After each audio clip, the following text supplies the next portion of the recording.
Hey y'all, so I'm going to keep this one a little shorter. I had done a WOD Talk video after this workout and somehow didn't record the sound. So anyway, this is not right after the workout, but I still remember it pretty well.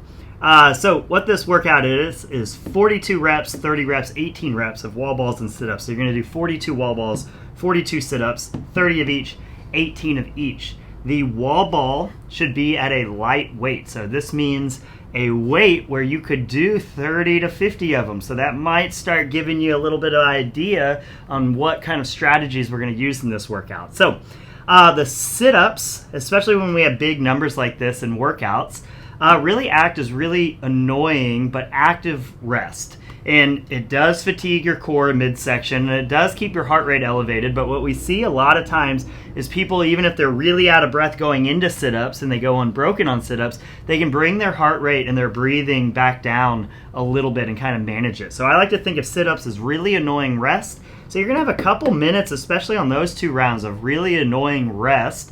And we need to keep that in mind when we're doing our sets of wall balls. So we are doing this workout after some leg stuff more than likely. If we're not, we're just going to try and go unbroken and let's see what happens. If we are doing it after some leg stuff, then we might try and go unbroken. We should be able to if we're using a light wall ball, but really what we want to think about is maybe breaking this up into 1, 2, or 3 sets. Trying to do the math in my head right now. Should have done it earlier, but 14, there it is. 14 would be 14, 14, 14 would be 42 tens, and then or that tens would be 3 sets. Sorry, 15, 15 would be 2 sets, and then all 18. So here's what I'd recommend. 3 sets is kind of the first thought of 14, 14, 14. But if you get to 14 and you feel incredible, keep going. Then your next kind of thought is 21, and that kind of will be half of this. And kind of remember 21, 15, 9 is a rep scheme we see a lot of, and this one is just double that. So the first number I'd have in my head is 14. The next number I'd have in my head is 21. And if I felt like the wall balls were hard in any way at those numbers, I'd go ahead and put it down and I try and make those my sets. And if I felt great at 21, and I know I've got rest coming up, I might just go for it.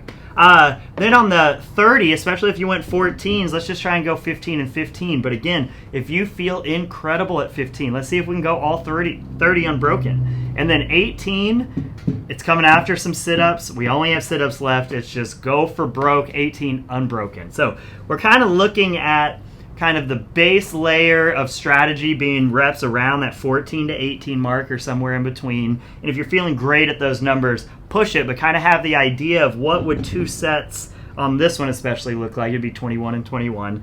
And kind of use that for your strategy. But this is really a make it look good, but really push it on the wall balls and then do your sit-ups. Something that helps me is I like to think of wall balls like rowing, and it's just a pull, and it's a pull, and it's a squat and a press, a squat and a press. And when I think of it like rowing and not like a barbell exercise, it helps me get those bigger sets in because I just kind of settle in and deal with it a little more than if I'm thinking of it like a barbell exercise where I'm really focused on sets. So attack the wall balls on this one. Let's see what happens. Make it look good. Talk to y'all soon.